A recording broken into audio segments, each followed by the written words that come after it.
الکریم اما بعد فاعوذ باللہ من الشیطان الرجیم بسم اللہ الرحمن الرحیم واللہ لا يحب كل مختال فخور الذين يبخلون ويأمرون الناس بالبخل ومن يتولى فإن الله هو الغني الحمید آمنت باللہ صدق اللہ العظیم قال اللہ تبارک و تعالی فی شان حبیبہ مخبرا و آمرا ان اللہ و ملائکتہ یصلون علی النبی یا ایہا الذین آمنوا صلوا علیہ وسلموا تسلیما۔ تمامی حضرات بآواز بلند درود پاک۔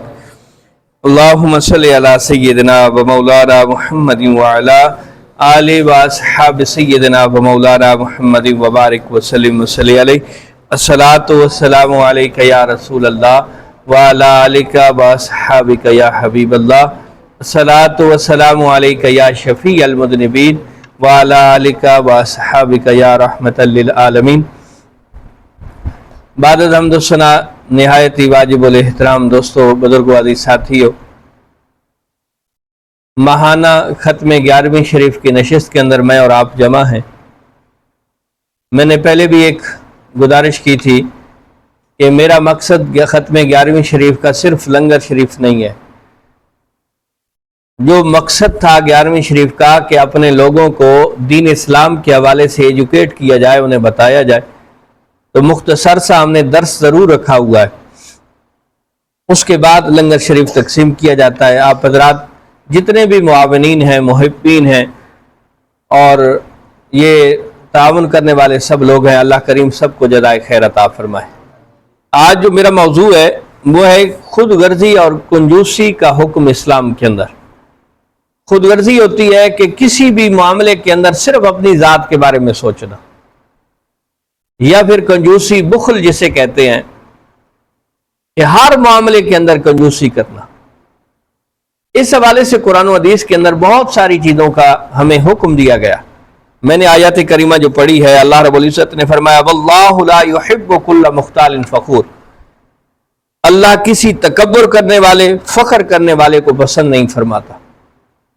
تکبر ہمیشہ دوسرے کو حقیر جب بندہ سمجھتا ہے تو ذہن کے اندر جو خیال پیدا ہوتا ہے کہ میں تو اس سے بہتر ہوں، وہ قومیت کا خیال ہو، وہ شکل و صورت کا خیال ہو، وہ اچھے لباس کا خیال ہو، یا پھر وہ اچھے اعمال کا خیال ہی کیوں نہ ہو، یہ ذہن کے اندر آنا کہ میں بڑا متقی پرہیزگار ہوں، وہ تو نماز ہی نہیں پڑھتا۔ یہ جو اپنے اعمال پہ فخر کرنا، یعنی ہر حوالے سے تکبر کو اللہ رب العزت پسند نہیں کرتا، وہ کسی بھی خاص سوچ کے حوالے سے ہو۔ آگے فرمایا الذین یبخلون وَيَأْمُرُونَ النَّاسَ بِالْبُخْلِ وَمَنْ يَتَوَلَّ فَإِنَّ اللَّهَ هُوَ الْغَنِيُّ الْحَمِيدُ۔ جو لوگ خود بخل کرتے ہیں اور دوسرے لوگوں کو بھی بخل کی تلقین کرتے ہیں، اور جو شخص احکام الہی سے روح گردانی کرتا ہے تو بے شک اللہ بھی بے پرواہ ہے، بڑا قابل حمد و ستائش ہے۔ یعنی ایک بخل ہے کہ کنجوسی کرنا کہ یہ چیز ختم ہو جائے گی، نہیں اس طرح خرچ نہ کرو، اس طرح نہ خرچ کرو۔ آپ نے دیکھا ہوگا بڑے اللہ رب العزت نے بہت سارے لوگوں کو نوازا ہوا ہوتا ہے، لیکن آپ ان کو کپڑوں کی حالت میں دیکھتے ہیں تو محسوس ہوتا ہے کہ ابھی کوئی یہ بھیک مانگ کے آ رہے ہیں، تو یہ بھی اسلام پسند نہیں کرتا۔ یعنی اللہ رب العزت نے اگر آپ کو عطا کیا ہے تو اس کا اظہار ہونا چاہیے، ٹھیک ہے۔ دوسرا، جو آپ کے رشتہ دار ہیں، آپ کے عزیز و اقارب ہیں، آپ کے دوست احباب ہیں، آپ کے محلے دار ہیں اور ضرورت مند ہیں، ان پہ خرچ کیا جائے۔ کنجوسی کرنے والا شخص، بخل کرنے والا شخص، آپ اس کو کبھی خوبصورت لباس میں نہیں دیکھیں گے۔ ساری زندگی وہ گھٹ گھٹ کے جیے گا کہ جناب یہ ختم نہ ہو جائے، ٹھیک ہے۔ اللہ نے آپ کو، ہاں اسلام اسراف سے بھی منع کرتا ہے۔ اسراف ہے کہ ضرورت سے زیادہ خرچ کرنا اور خود پسندی کے اندر چلا جانا، نہیں، اسلام میں خیر الامور اوساطھا، کہ ہر معاملے کے اندر درمیانی کو اختیار کیا جائے، نہ بہت زیادہ شاہ خرچ بندہ بن جائے کہ ایک دن تو اس کے پاس آیا اور شاہ خرچ بن گیا اور دوسرے دن ہے بھی نہیں، اور نہ اتنا کنجوس بن جائے کہ لوگ دیکھ کے اس کا مذاق اڑانا شروع کر دیں۔ اللہ ایسے بندوں کو پسند نہیں کرتا جو خود بھی کنجوسی کرتے ہیں اور دوسروں کو بھی تلقین کرتے ہیں کہ نہیں اس طرح خرچ نہ کیا۔ اسی طرح اللہ رب العزت نے قرآن پاک کے اندر سورہ آل عمران کے اندر ارشاد فرمایا وَلَا يَحْسَبَنَّ الَّذِينَ يَبْخَلُونَ بِمَا آتَاهُمُ اللَّهُ مِنْ فَضْلِهِ هُوَ خَيْرًا لَهُمْ بَلْ هُوَ شَرٌّ لَهُمْ سَيُطَوَّقُونَ مَا بَخِلُوا بِهِ يَوْمَ الْقِيَامَةِ وَلِلَّهِ مِيرَاثُ السَّمَاوَاتِ وَالْأَرْضِ وَاللَّهُ بِمَا تَعْمَلُونَ خَبِيرٌ۔ اور جو لوگ اس مال و دولت میں سے دینے میں بخل کرتے ہیں جو اللہ نے اپنے فضل سے عطا کیا ہے، وہ ہرگز اس بخل کو اپنے حق میں بہتر خیال نہ کریں کہ مالک نے مال عطا کیا ہے تو اس میں بخل کرنا، جس طرح ہماری زبان میں کہتے ہیں کہ اس پہ سانپ بن کے بیٹھ جانا۔ تو اللہ رب العزت نے قرآن کے اندر ارشاد فرمایا کہ یہ بخل، یہ خیال کرنا کہ یہ میرے لیے بہتر ہے، فرمایا یہ تمہارے لیے بہتر نہیں ہے۔ آگے فرمایا بلکہ یہ ان کے حق میں برا ہے، ان قریب روز قیامت انہیں گلے میں اس مال کا طوق پہنایا جائے گا، قبلہ تشریف، جس میں وہ بخل کرتے رہے ہوں گے۔ اللہ ہی آسمانوں اور زمین کا وارث ہے، یعنی جیسے اب مالک ہے ایسے ہی تمہارے سب کے مر جانے کے بعد بھی وہی مالک رہے گا، اور اللہ تمہارے سب کاموں سے آگاہ ہے۔ یعنی یہ خیال کرنا کہ جناب نہیں خرچ نہیں کرنا، یہ تو میرے حق میں بہتر ہے۔ میرے خیال میں پچھلے ایک درس کے اندر بھی آپ سے کہا ہے کہ جو اکٹھا کرتا رہتا ہے وہ ایک خزانچی کی مانند ہے، وہ مرتا ہے پھر اولاد اس کو اڑاتی ہے۔ آپ اپنے علاقوں کے اندر دیکھ لیں، ساری زندگی اولاد کے لیے اکٹھا کرتے رہے، اور پھر کیا ہوا کہ جب اولاد کے ہاتھ میں وہ دولت، وہ زمین لگی تو چند سالوں کے اندر زمین کو بیچ دیا، دولت کو ضائع کر دیا۔ ساری زندگی اس نے اچھا لباس نہیں پہنا تھا، اچھے کپڑے نہیں پہنے تھے، اچھا کھانا نہیں کھایا تھا۔ ہمارے ایک دوست ہیں، وہ بڑے خوبصورت انداز میں کہتے ہیں، وہ کہتے ہیں اولاد کے لیے مال و دولت اکٹھا کرنے کے بجائے ان پہ خرچ کرو کہ یہ پڑھیں، یہ اچھے انسان بنیں۔ آپ ان کے لیے مال و دولت اکٹھا کر جائیں، یہ اچھے انسان نہ بن سکیں، آپ کے مرنے کی دیر ہوتی ہے۔ بلکہ بعض لوگ تو مرنے سے پہلے، کئی لوگ میرے پاس آتے ہیں کہ جناب ہمارے والدین ہمارا حق نہیں دے رہے، کہ جو ہمارا وراثت میں حق بنتا ہے۔ حالانکہ وراثت تب ہوتی ہے جب والد فوت ہوتا ہے، اس سے پہلے اولاد کو کوئی حق حاصل نہیں کہ وہ والد سے اس کی وراثت میں سے اپنے حصے کا کوئی مطالبہ کرے۔ آج ہمارے معاشرے میں تو کہتے ہیں نا جی، جو ہی بچے ہوتے ہیں تو کہتے ہیں جی ہمیں علیحدہ کیا جائے اور ہمارے حصے کا ہمیں حق دیا جائے۔ بھئی آپ کا حصہ کب سے آ گیا؟ شریعت نے آپ کا حصہ تب متعین کیا ہے کہ جب آپ کا والد فوت ہوتا ہے، والدہ فوت ہوتی ہے، جو اس کا ترکہ بنے گا اس میں پھر آپ کا حق ہے۔ زندگی میں آپ کوئی تقاضا نہیں کر سکتے، ٹھیک ہے؟ تو اسی طرح نبی کریم علیہ السلام، یہ آیات کریمہ تھی۔ اب نبی کریم علیہ السلام کی حدیث بھی سنی ہے۔ حضرت ابی ہریرہ رضی اللہ تعالیٰ عنہ سے روایت ہے کہ انہوں نے نبی کریم علیہ السلام کو یہ فرماتے ہوئے سنا، بخیل اور مال خرچ کرنے والے کی مثال ان دو آدمیوں جیسی ہے کہ جن کے اوپر چھاتی سے حلق تک، یہاں سے لے کر حلق تک لوہے کے جبے ہوں۔ خرچ کرنے والا جب مال خرچ کرتا ہے تو جبہ وسیع ہو کر اس کے جسم پر پھیل جاتا ہے، یہاں تک کہ اس کی انگلیوں کے پوروں اور نشانوں کو بھی چھپا لیتا ہے۔ اور بخیل جب خرچ کرنے کا ارادہ کرتا ہے تو ہر حلقہ اپنی جگہ سے چمٹ جاتا ہے، یعنی اس کے ساتھ سخت ہو جاتا ہے، وہ اسے کھولنا چاہتا ہے لیکن کھول نہیں سکتا۔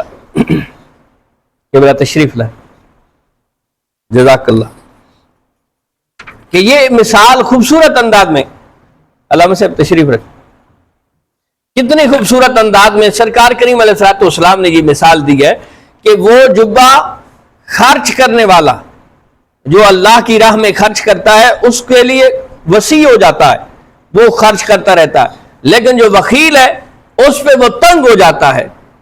یہ ایک مثال دی گئی ہے۔ اور مومن کی نشانیوں میں سے ابتدائے قرآن کو اگر آپ پڑھیں تو کہا کہ یہ قرآن لا ریب کتاب ہے اور متقین کے لیے ہدایت ہے۔ متقین کی آگے جو نشانیاں بیان کی ہیں، تیسرے نمبر پہ نشانی بیان کی ہے، الذین یؤمنون بالغیب ویقیمون الصلاۃ ومما رزقناہم ینفقون۔ یہ متقین کون ہیں؟ جو ایمان بالغیب رکھتے ہیں، اللہ کو دیکھا کسی نے نہیں ہے لیکن اللہ پہ ایمان رکھتے ہیں۔ دوسری نشانی فرمائی ویقیمون الصلاۃ، کہ وہ نماز کو قائم کرتے ہیں۔ تیسری نشانی اللہ نے متقین مومنین کی جو نشانی بیان کی ہے وہ ہے وَمِمَّا رَزَقْنَاهُمْ يُنْفِقُونَ، کہ جو رزق ہم نے انہیں دیا ہے اسی میں سے خرچ کرتے ہیں۔ رزق کس کا ہے؟ اللہ کا۔ رزق کس کا ہے؟ اللہ کا رزق ہے نا جی۔ اللہ رب العزت نے یہ مومن کی نشانی بیان کی ہے کہ جب ہم انہیں دیتے ہیں تو اسی میں سے وہ خرچ کرتے ہیں۔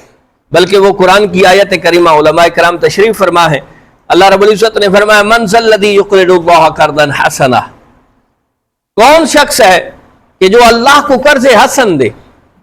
جب یہ آیت کریمہ نازل ہوئی تو ایک صحابی حضرت دہدہ رضی اللہ تعالیٰ عنہ کے پاس گئے، کہا حضرت دہدہ سے کہ اے دہدہ، آپ نے سنا ہے کہ اللہ رب العزت نے قرض مانگا ہے۔ اب حضرت دہدہ رضی اللہ تعالیٰ عنہ اس صحابی سے فرمانے لگے رب تعالیٰ تو ان چیزوں سے پاک ہے، رب تعالیٰ تو ان ضروریات سے پاک رب ہے، وہ کس طرح قرض مانگ سکتا ہے؟ ابھی ان دونوں یہ جو صحابی آپس میں باتیں کر رہے تھے تو پھر چلے نبی علیہ السلام سے پوچھ لیتے۔ نبی کریم علیہ السلام کی بارگاہ میں جب پہنچے تو حضرت دہدہ رضی اللہ تعالیٰ عنہ نے عرض کی یا رسول اللہ، یہ میرے بھائی نے مجھے ایک آیت کریمہ سنائی ہے، میرے مصطفیٰ نے فرمایا ہاں رب نے یہ نازل فرمائی ہے۔ یا رسول اللہ، رب تو ان چیزوں سے پاک رب ہے، فرمایا تم رب کی مخلوق پہ خرچ کرو، یہی رب کی بارگاہ میں قرض حسن ہے۔ عرض کی گئی یا رسول اللہ پھر اس کا ریٹرن کیا ملے گا، بدلہ کیا ملے گا؟ تو نبی کریم علیہ السلام نے فرمایا کہ اس کے بدلے میں اللہ تمہیں جنت عطا فرمائے گا، اللہ رب العزت تمہیں جنت عطا فرمائے گا۔ یا رسول اللہ میری زوجہ کو، فرمایا اسے بھی جنت عطا کرے گا۔ یا رسول اللہ میری اولاد کو، فرمایا اسے بھی جنت عطا کرے گا۔ اب حضرت دہدہ رضی اللہ تعالیٰ عنہ وہاں سے اٹھے، وہ صحابی بھی ساتھ ہیں، چلتے ہیں اور دو باغ ہیں۔ اس وقت بڑا آپ کہہ لیں کہ کاروباری ہوتا تھا، مال و دولت والا ہوتا تھا، جس کے پاس کھجوروں کے باغ ہوا کرتے تھے۔ یہ سارا یعنی پورے سال کا دار و مدار ان کا انہی کھجوروں پہ ہوتا تھا۔ حضرت دہدہ رضی اللہ تعالیٰ عنہ وہاں سے اٹھے اور آئے جہاں آپ کے دو باغ تھے نا، آپ نے اعلان فرمایا آج سے میں نے اللہ کے لیے یہ دونوں صدقہ کر دیے، اس کے بدلے میں رب مجھے جنت عطا کرے گا۔ یہ صحابہ تو دیکھیے کہ جو خرچ کرتا ہے، خرچ کرنے والے کو اللہ دیتا ہے، جو روک لیتا ہے نا پھر اس کے پاس آنا بھی رک جاتا ہے۔ یہ آپ تجربہ کر کے دیکھ لیں۔ آپ اللہ کی راہ میں، ویسے بھی قرآن کی نص ہے کہ جو اللہ کی راہ میں دیتا ہے، فرمایا اس کی مثال ایسے ہے کہ جس طرح ایک دانہ تم نے زمین میں کاشت کیا ہے، اس میں 7 بالیاں 7 سٹے نکلے ہیں، ہر سٹے کے اندر 100 دانہ ہے۔ آپ نے ایک دانہ کاشت کیا تھا، اللہ نے ایک کے بدلے میں 700 دیے ہیں۔ یہ قرآن کی نص، اور فرمایا یہ 700 ہے، واللہ یضاعف لمن یشاء۔ پہلی چیز قاعدہ قانون ہے کہ ایک کے بدلے میں 700 ملے گا، اور اگر اللہ چاہے تو اس 700 کو دگنا بھی کر سکتا ہے۔ یہ تو رب کی منشا پہ ہے۔ مقصد کیا ہے کہ اللہ کی رضا کی خاطر اللہ کی راہ میں خرچ کرنا، بخل سے بچنا۔ بخل انسان کو برباد کرتا ہے۔ اسی طرح نبی کریم علیہ السلام کی حدیث پاک بھی ہے، سرکار کریم علیہ السلام نے فرمایا، یہ حضرت عبداللہ بن عمر رضی اللہ تعالیٰ عنہ سے روایت کی گئی ہے کہ نبی کریم علیہ السلام نے اپنے خطاب میں ارشاد فرمایا تم نفس کی تنگی سے بچو، کیونکہ تم سے پہلے جتنے لوگ نفس کی تنگی میں مبتلا ہوئے، اسی نفس کی تنگی کے باعث پھر وہ ہلاک ہو گئے۔ نفس کی تنگی کیا ہے؟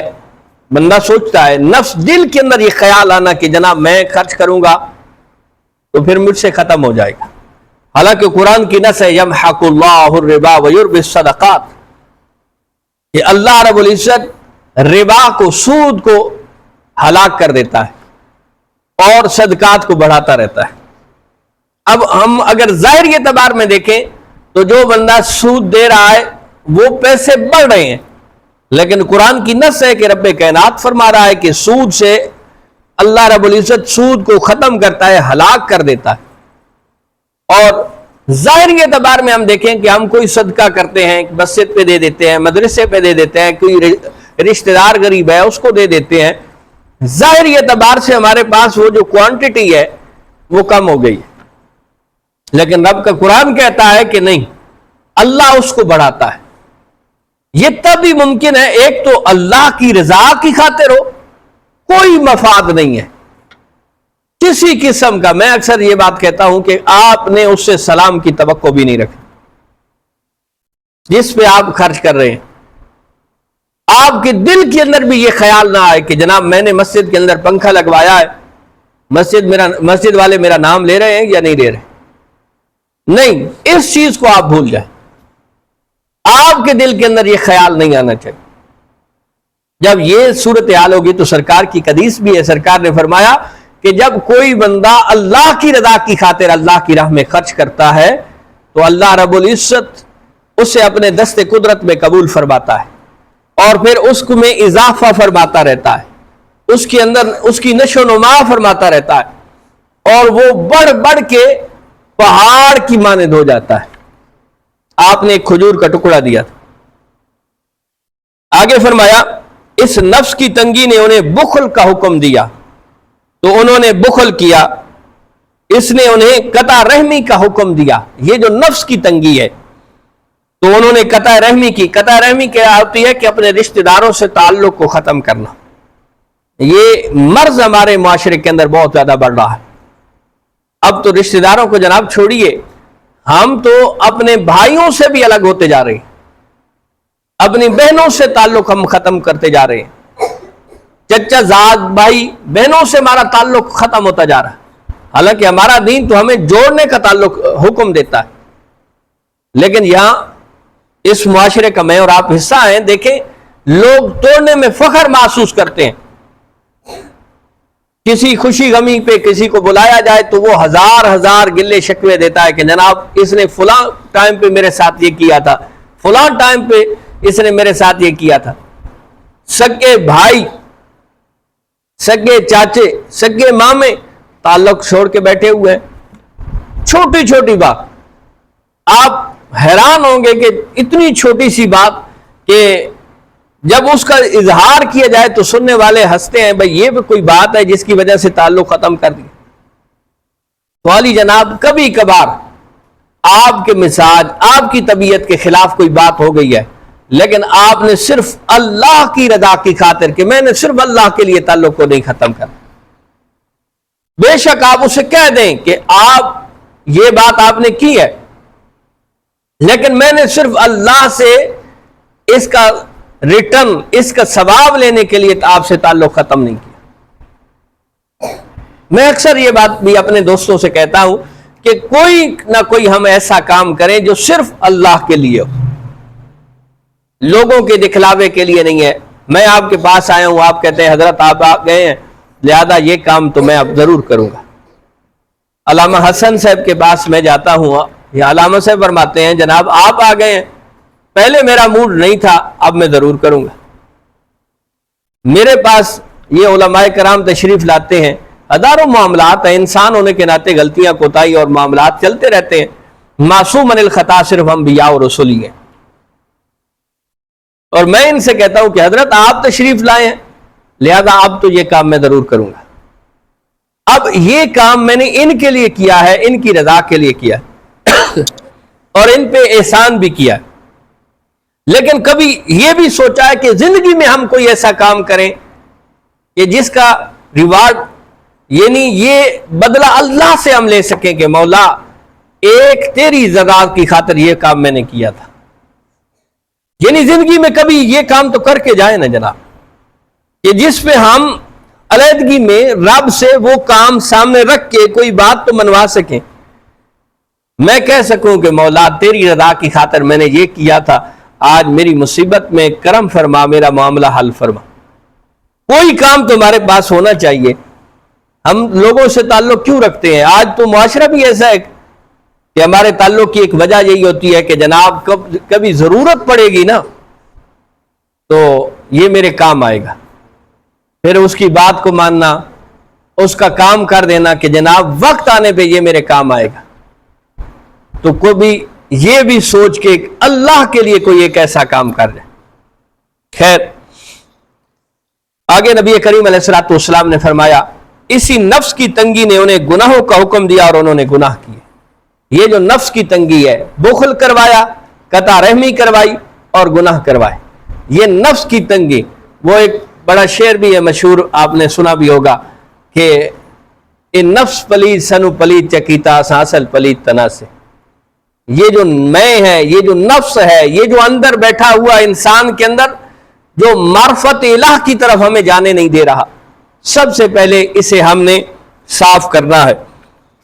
اس کے بعد ایک اور نبی کریم علیہ الصلوۃ والسلام کی حدیث بھی ہے.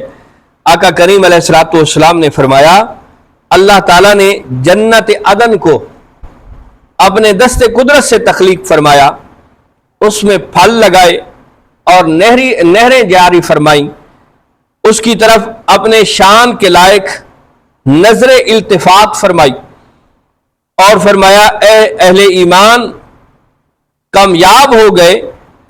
فرمایا مجھے میری عزت کی قسم کوئی بخیل تجھ میں داخل نہیں ہوگا. یہ جو جنت عدن ہے یہ سجائی گئی ہے اور اللہ رب العزت نے اپنے شان شاہجان اس کی طرف نظر توجہ بھی فرمائی ہے اور فرمایا اہل ایمان کامیاب ہو گئے. لیکن اس جنت کے اندر کوئی بخیل نہیں آ سکتا. بخیل کی پھر کئی قسمیں ہیں. ایک ہے کہ مال ہونا اور پھر مال پہ سام بن کے بیٹھ جانا. ایک بخیل کی قسم اور بھی ہے کہ ہر چھوٹی سی بات پہ غصہ کر جانا.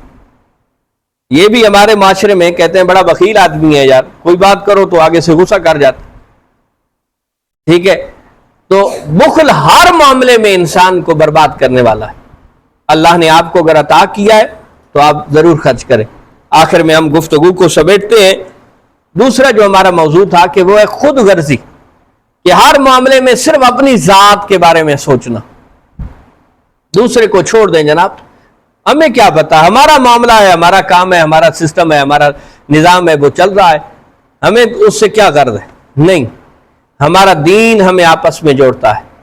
ہمارا دین تو وہ دین ہے جو کہتا ہے کہ اگر آپ کے گھر کے اندر آپ نے پیٹ بھر کر کھانا کھایا ہے اور آپ کا پڑوسی بھوکا ہے تو یہ اسلام نہیں ہے. اور پھر پڑوسی کتنا تک ہے؟ 40 گھروں تک پڑوسی ہے. ہمارا دین تو یہ ہمیں سکھاتا ہے.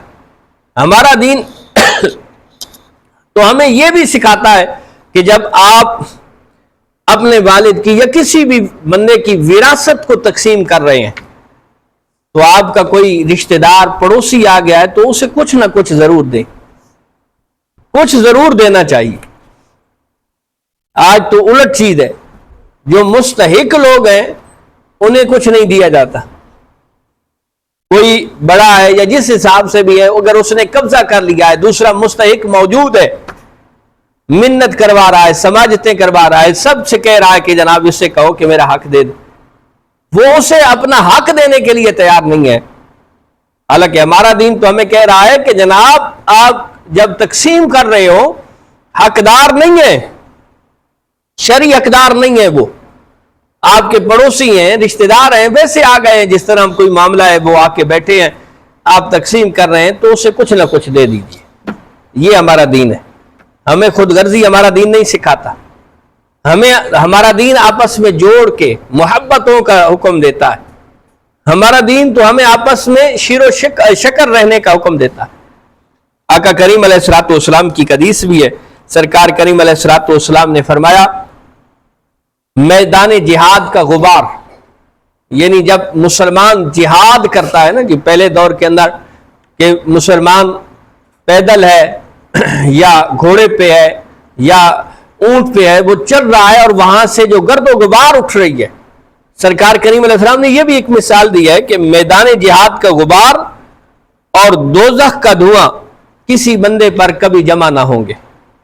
یہ نہیں ہو سکتا کہ جس کے جسم پہ میدان جہاد کی گرد و غبار، یہ کھیر جو جسے آپ کہہ سکتے ہیں، یہ جس کے جسم پہ لگی ہے وہ پھر جہنم کے دھوئیں کے اندر نہیں جا سکتا۔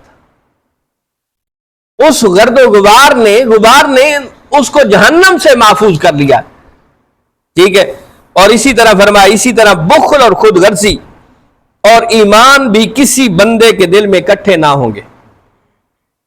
اب ایک حدیث ہے، اسی پہ اگر آپ غور و فکر کریں، آقا کریم علیہ السلام نے فرمایا کہ کوئی بندہ بخل کرنے والا ہے اور خود غرض ہے، تو یہ حدیث پاک آپ کو مد نظر آپ رکھتے ہوئے ذرا غور کریں۔ سرکار نے فرمایا بخل کرنے والا اور خود غرض، اگر اس کے اندر یہ چیزیں پائی جا رہی ہیں تو ایمان نہیں ہے، اور اگر ایمان ہے تو وہ بندہ بخیل اور خود غرض نہیں ہے۔ یہ میرا فتویٰ نہیں ہے، یہ اللہ کے رسول کا فتویٰ ہے۔ ایمان ہے تو بخل اور خود غرضی نہیں ہے۔ اور اگر میں اور آپ خود سوچیں، احتساب ایک بہت بڑی عبادت ہے، اپنی ذات کے بارے میں سوچنا۔ ہم لوگوں پہ کمنٹس اور تبصرے کرتے ہیں کہ فلاں ایسا ہے، فلاں کے پاس مال آ گیا ہے، یہ حرام کما رہا ہوگا، فلاں کے پاس یہ چیز آ گئی ہے، اس نے یہ کیا ہوگا۔ یہ جو تبصرہ اور کمنٹس ہے ہم لوگوں کے بارے میں تو کرتے ہیں، کبھی ذات کے بارے میں بھی کیا ہے؟ جس دن سے ہم نے اپنی ذات کے بارے میں سوچنا شروع کیا، جناب میں نے یہ واسکٹ پہنی ہوئی ہے، یہ جو میں نے خریدی ہے کس پیسے سے میں نے خریدی ہے، اینک پہنی ہوئی ہے، ٹوپی پہنی ہوئی ہے، یہ جو میرے جسم کا لباس ہے یہ کس پیسے سے ہے، یہ حلال بھی ہے یا حرام ہے؟ لوگوں کے ساتھ دھوکہ فراڈ فریب کر کے میں نے تو یہ چیزیں نہیں پہنی۔ پھر دیکھیے موت کتنی ہمارے پیچھے ہے۔ ہماری مجلس کے اندر بیٹھنے والا شخص شام کو ہمارے پاس بیٹھا ہوتا ہے، صبح اعلان ہوتا ہے فلاں فوت ہو گیا، دیکھا ہے آپ نے؟ کتنے لوگ ہیں، اور صبح ہمارا تبصرہ کیا ہوتا ہے، یار رات کو تو ہمارے ساتھ بیٹھا رہا، کل ہمارے ساتھ بڑی اس کی گپ شپ ہوئی ہے، ٹھیک ٹھاک تھا، لیکن موت ہے۔ تو بھائی یہ چیزیں ہم نے اپنی ذات کے بارے میں سوچنی ہے۔ اب خود غرضی میرے مزاج کے اندر موجود ہے یا پھر بخل موجود ہے، تو مجھے سوچنا چاہیے کہ ابھی ایمان میرے اندر راسخ نہیں ہوا۔ اگرچہ میں شکل و صورت سے داڑھی والا بھی ہوں، علم لوگوں کے اندر مشہور ہوں کہ میرے پاس علم ہے، لوگ علامہ فہامہ بھی کہتے ہیں، لیکن یہ صفات اگر ہے تو کامل ایمان نہیں ہے۔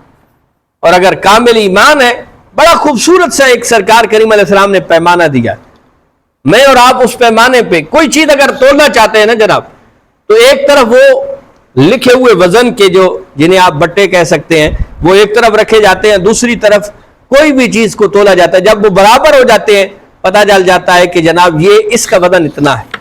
اب نبی علیہ السلام نے ہمیں ایک ترازو دیا ہے، اور وہ ترازو کیا ہے؟ ایمان اگر ہے تو یہ چیزیں نہیں ہیں، اور اگر یہ چیزیں ہیں تو پھر ایمان نہیں ہے۔ ہم گفتگو کو سمیٹنے کی طرف چلتے ہیں۔ اسی طرح کی ایک اور حدیث پاک آمنہ کے لال نے ارشاد فرمائی، آقا کریم علیہ السلام نے فرمایا کہ سخی اللہ تعالی کے قریب، جنت کے قریب اور لوگوں کے قریب ہوتا ہے، جس کے اندر سخاوت کی صفت ہے، اللہ کے بھی قریب ہے، جنت کے بھی قریب ہے اور لوگوں کے بھی قریب ہے۔ اب آقا کریم علیہ السلام نے فرمایا دوزخ سے وہ دور ہوتا ہے، اللہ کے قریب، جنت کے قریب، لوگوں کے قریب اور دوزخ سے دور ہو گیا۔ اسی طرح فرمایا جو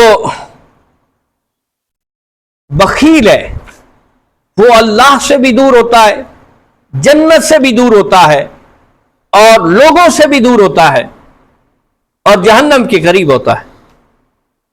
اب یہ سوچیں، یہ میرے جملے نہیں ہیں کہ شاید کہیں کہ حضرت آپ نے اپنی طرف سے، یہ آمنہ کلال کے جملے، یہ وہ مزاج ہیں جو ہمارے معاشرے کو سنوارنے والے ہیں۔ میں اکثر ایک جملہ بھی کہتا ہوں کہ ہمارے لوگ جو حقوق اللہ ہیں، جو اللہ کے حقوق ہیں ہمارے مال کے اندر، ہمارے عزیز و اقارب کے، ہمارے غریب غرباء اور یتیم لوگوں کے، اگر ہم حقوق ادا کریں ہمارے اس شہر کے اندر، آپ کو کوئی غریب نظر نہیں آئے گا، ٹھیک ہے۔ اسی طرح اسی حدیث کے اندر نبی کریم علیہ الصلوۃ والسلام نے فرمایا کہ جو اللہ تعالی کو جاہل سخی، عابد بخیل سے بہت بہتر ہے، یعنی ایک بندہ بخیل ہے اور عبادت گزار ہے، لیکن ایک بندہ ہے جاہل سا لیکن بڑا سخی ہے، آقا کریم علیہ السلام نے فرمایا اس عبادت گزار بخیل سے اللہ کو جاہل سخی بڑا بہتر ہے، اللہ کو پسند ہے۔ تو اب اس کی صورتحال کیا ہے کہ اگر میں اور آپ اطمینان قلب چاہتے ہیں، دلی سکون چاہتے ہیں، تو ایک مرتبہ پھر سرکار کے دامن کے اندر آئیں، آقا کریم علیہ الصلوۃ والسلام کے فرامین کو سمجھیں، قرآن پاک کو سمجھیں۔ اور یہ جو ختم 11ویں شریف ہے، اس کا مقصود کیا تھا؟ یہی ہے کہ اپنے لوگوں کو اسلام کی طرف راغب کیا جائے۔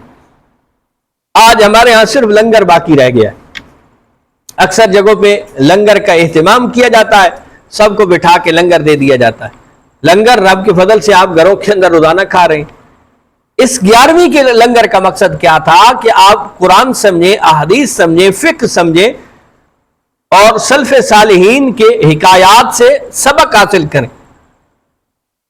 جو حضور غوث پاک رضی اللہ تعالیٰ عنہ کے ساتھ منسوب ہے وہ بھی یہی ہے کہ آپ ایک عالم ربانی تھے، اور عالم اللہ رب العزت یہ رتبہ ہماری اولادوں کو، ہمارے لوگوں کو نصیب فرمائے۔ آپ دیکھیں اسی دنیا جہاں پہ آپ کسی لائر ایڈوکیٹ کے پاس جاتے ہیں نا، کسی مسئلے کا، کسی کیس کو ڈسکس کرنا ہے، تو وہ لائر آپ سے پہلے فیس وصول کرے گا، اس کے بعد آپ کا مسئلہ ڈسکس کرے گا، اس پہ آپ کو مشورہ دے گا یا آپ کا کیس لڑنا شروع کرے گا، لیکن پہلی چیز اور پہلا کام یہ ہوگا کہ وہ آپ سے فیس وصول کرے گا، اگرچہ آپ مظلوم ہیں۔ یہ ہم نے آپ کے علم میں ہوگا کہ کچھ عرصہ پہلے ایک قتل کا کیس لڑا ہے، مظلوم تھے ہمارے، اس کے باوجود وکیل نے قاتلوں سے، جو قاتلوں کا وکیل تھا، اس نے ان سے فیس کم لی ہے، اور ہم جو مقتول کے ساتھ تھے ہم سے فیس زیادہ لی گئی ہے۔ یہ صورتحال ہے۔ اسی طرح اگر آپ نے کسی ڈاکٹر کو چیک اپ کروانا ہے نا، تو پہلے آپ اس کو فیس جمع کروائیں گے،